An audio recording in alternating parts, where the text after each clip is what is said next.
12-year-old Jack's perfect life falls apart one morning when his single mom's personal video is shown to the entire class instead of his homework. He's horrified as he watches her reveal a heartbreaking truth about their lives. No, I'm late. Again. Jack cried as he tossed his blanket away. He threw on a hoodie and a pair of trousers and dashed downstairs, grabbing his backpack and study materials from the study table. His alarm clock continued to ring, but he didn't bother turning it off. "I don't have time for breakfast, Mom. I didn't even brush," he mumbled, ignoring the post-it note she'd left for him on the table alongside his breakfast. Amelia was a single mother and left home early sometimes. Jack shut the front door behind him, jumped on his bike, and rode as fast as he could. He didn't want to be late for Mr. Dixon's class. It was just another ordinary Monday morning. Jack had spent the entire night working on his social science project, making final edits to the video, and it was finally done. He was eager to present it in front of his class after working on it for 3 long weeks.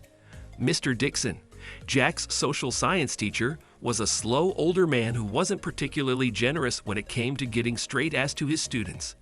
But Jack was determined to get a good grade this time, so he'd worked super hard on his assignment. Jack grinned as he walked into his social science class, his gaze on his wristwatch. "Phew, close call. Wasn't it?" he scoffed. "Children have tender minds, and we need to be patient with them." Mr. Dixon was running late for class, so Jack dashed over to his seat. He then took out his study materials, most importantly the flash drive where he'd saved his social science project. Right then, Mr. Dixon walked in. "Oh, we're here again.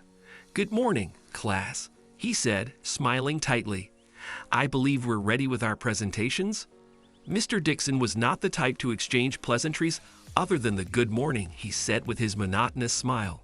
He liked getting right to the point, and while Jack didn't like his attitude, he didn't mind it now because he really wanted to brag about the cool video he'd made. When it was time for Jack to present his homework, he confidently approached Mr. Dixon's table and handed over his flash drive. Jack then turned to face the class and began briefing his classmates on his project before Mr. Dixon played the video on the projector screen. "And I thought their research was cool, so I chose the Indus Valley civilization for today's project. Mr. Dixon, can we please have the video now?" Jack asked. Mr. Dixon's computer skills were atrocious. He managed to find the correct video quickly because the USB had only one file. Not a lot of thinking to be done there, thankfully. As he played the video in front of the class, Mr. Dixon expected to see Jack's project. It didn't take long for him to realize the video needed to be stopped immediately. A loud gasp rang in the classroom, and students began whispering as they watched the screen before them. Jack was frozen in place. His cheeks grew red as he realized he had brought the wrong flash drive to school.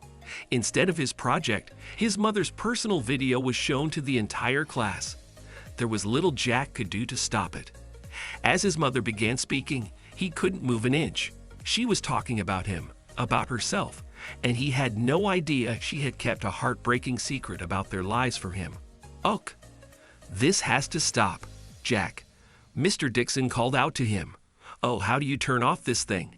Can anyone assist me?" Someone eventually helped Mr. Dixon stop the video, but Jack noticed nothing.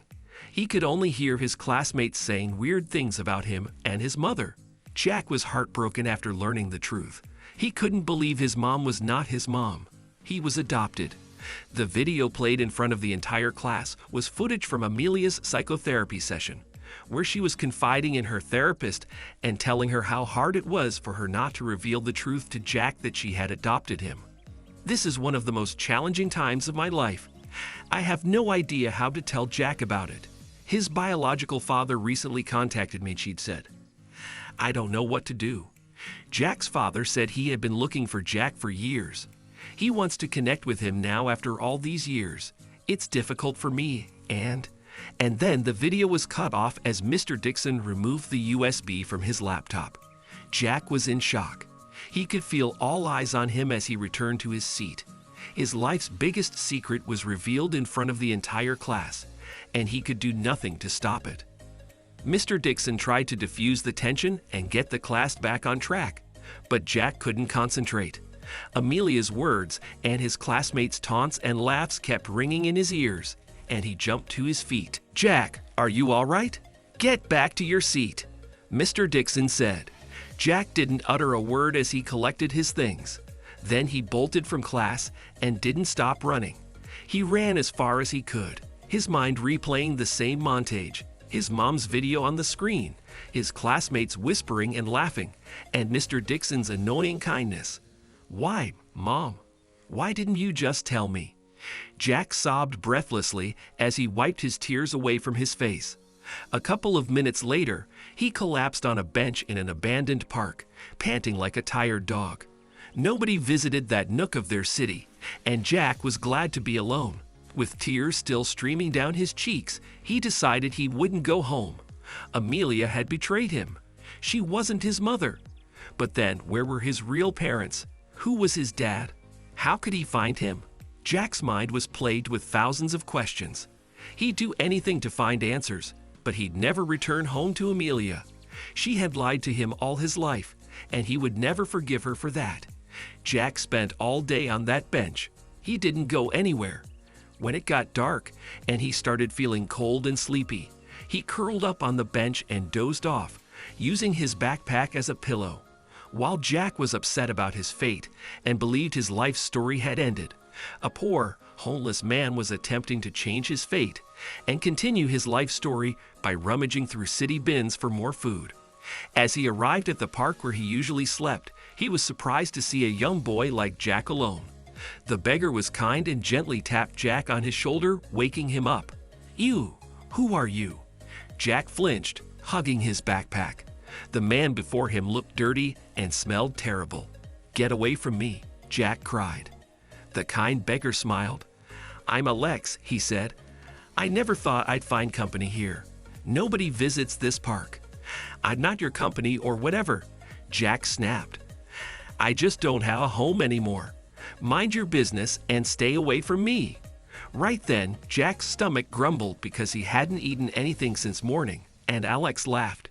He sat beside Jack on the bench and opened his rucksack to take out a bag of leftovers he discovered in a restaurant's trash bin. "Would you like some?"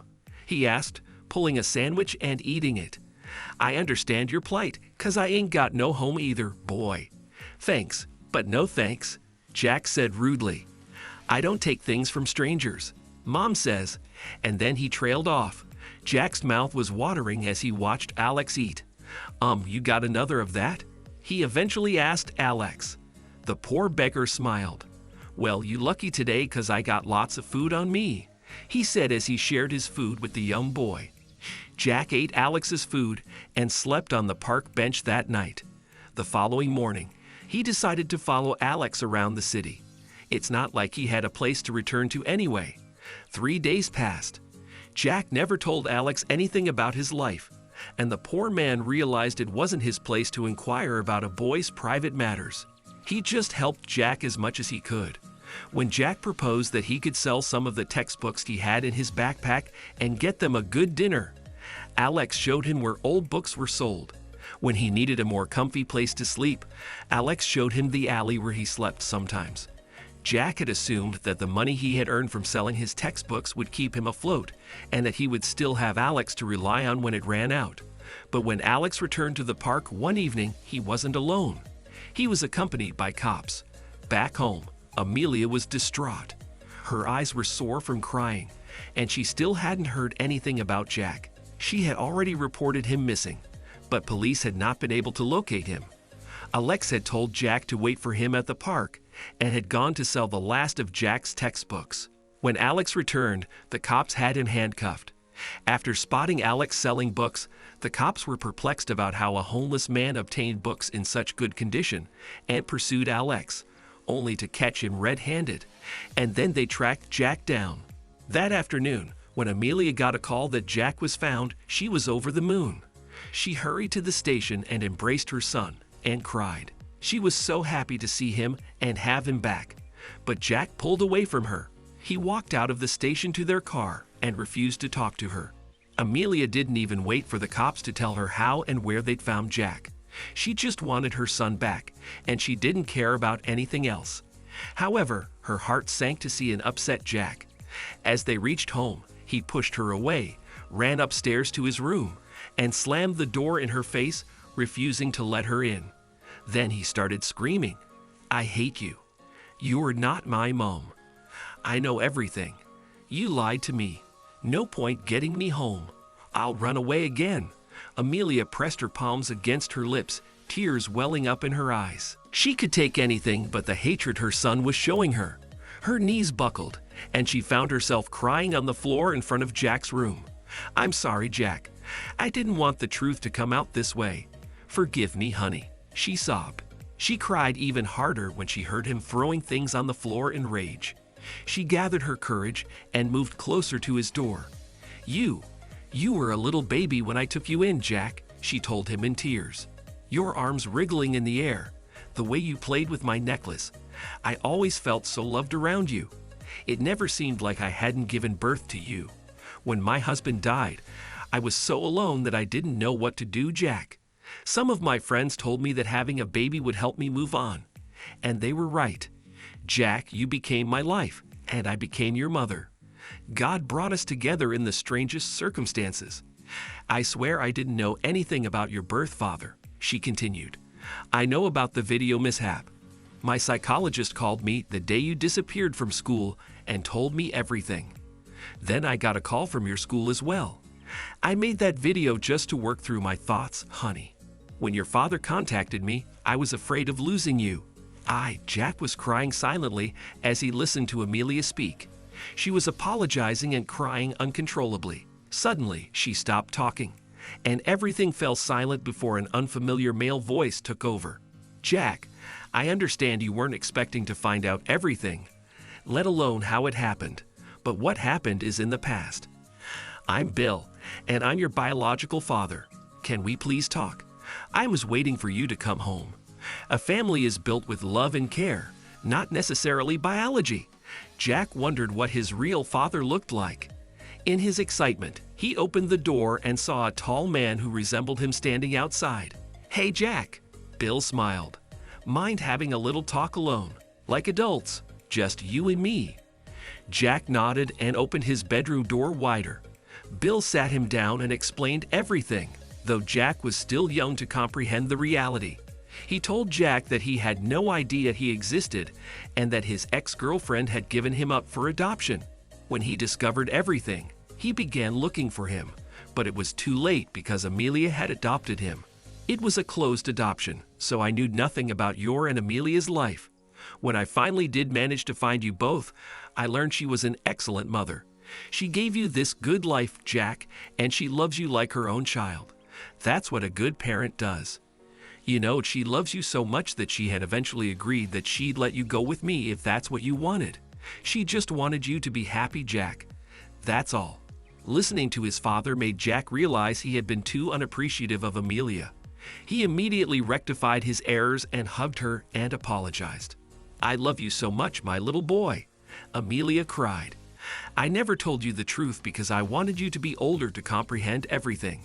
But now that you know it anyway, I want to tell you, Jack, that I love you and always will. Nothing has changed." "I love you too, Mom," Jack said, "and I want both you and Dad by my side. Please."